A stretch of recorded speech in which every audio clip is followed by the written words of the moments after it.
સમાજસેવી ધર્મેશ ગામી. એક બે video viral થયા છે સુરત સિવિલ હોસ્પિટલના, જે સારવાર કરવા માટે આવે છે એ જ પાણી પીએ છે, એ પાણીમાં કોકરોચ દેખાય. શું પૂરું સ્વાસ્થ્યના મંદિર સમાન જે ન્યૂ સિવિલ હોસ્પિટલ છે, હજારો લોકો ત્યાં કને પોતાના આરોગ્ય સારું થાય એના માટે આવતા હોય છે. અને ત્યારે ત્યાંના જે અંદરના જે ભાગો છે જ્યાં ફિલ્ટર પાણીના મશીનો બેસાડવામાં આવ્યા છે, એ મશીનોમાં ક્યાંક ને ક્યાંક કોકરેચ જો ફરતા હોય, પાણીની અંદર કોકરેચ હોય, આજુબાજુમાં ગંદકી હોય, તો આ ક્યાંક ને ક્યાંક હું માનું છું કે સિવિલનું તંત્ર નિંદ્રામાં છે. જે પણ લાગતા વખતે અધિકારીઓ હોય એમના પર કડક પગલાં લેવા જોઈએ.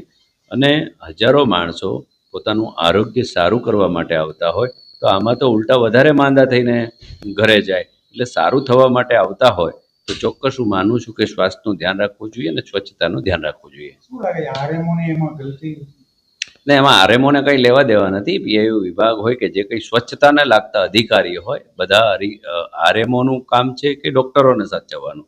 સ્વચ્છતાનું જેનું કામ હોય, સુપ્રિન્ટેન્ડન્ટ છે, એ બાબતે પણ ગંભીર રહેવું જોઈએ કે સુપ્રિન્ટેન્ડન્ટ અને આરએમઓ એ તમામનું બંનેનું કામ એવું છે કે આખા સિવિલનું વહીવટ સારી રીતે ચાલતું હોય. એટલે સ્વચ્છતા જેને સાફ કરવાનો અધિકાર જેને આપ્યો હોય એ સીધા આમાં ક્યાંક ને ક્યાંક જવાબદાર છે અને ચોક્કસ એમના પર પગલાં લેવા જોઈએ.